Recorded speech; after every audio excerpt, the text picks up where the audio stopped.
नवरात्रि के प्रथम दिवस की शुभकामनाएं। आज प्रथम दिवस शैलपुत्री के रूप में मनाया जाता है। मां शैलपुत्री का जन्म सती के रूप में हुआ था।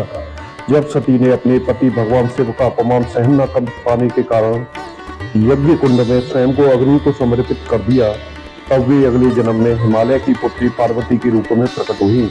यही स्वरूप शैलपुत्री कहलाया। जैसे कि आप जानते हैं, शैल का अर्थ होता है पर्वत और पुत्री का अर्थ होता है पुत्री व कन्या, अर्थात वे पर्वतराज हिमालय की पुत्री है। मां शैलपुत्री नवदुर्गा का प्रथम स्वरूप मानी जाती है।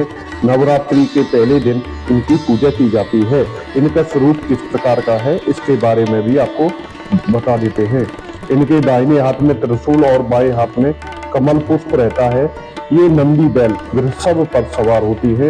इनका स्वरूप अत्यंत सौम्य, सुंदर और तेजस्वी होता है।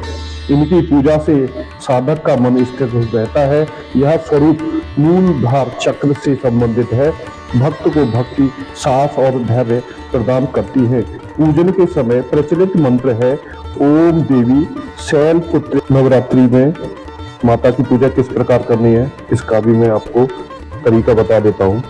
नवदुर्गा पूजन विधि इस तरीके से है कि आपको प्रातः स्नान कर स्वच्छ वस्त्र पहनने हैं। पूजा स्थल को गंगा जल से शुद्ध करना है। माँ दुर्गा की मूर्ति, चित्र हो या घट या कलश को स्थापित करें।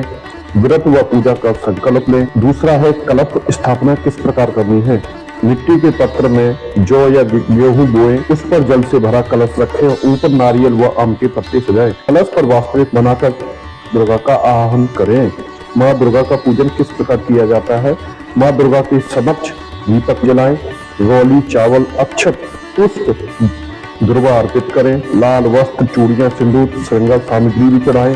धूप, दीप, नैवेद्य और जल अर्पित करें। 9 दिनों का पूजन का क्रम किस प्रकार रहता है। प्रतिदिन माँ दुर्गा का के एक स्वरूप की पूजा करें। जैसे प्रथम दिन शैलपुत्री और दूसरे दिन ब्रह्मचारिणी इत्यादि है, उसी प्रकार उनके स्वरूप का पूजन करें। दुर्गा सप्तशती दुर्गा चालीसा आरती व मंत्रों के साथ पाठ करें। फल, दूध, हलवा या अन्य सात्विक प्रसाद चढ़ाएं।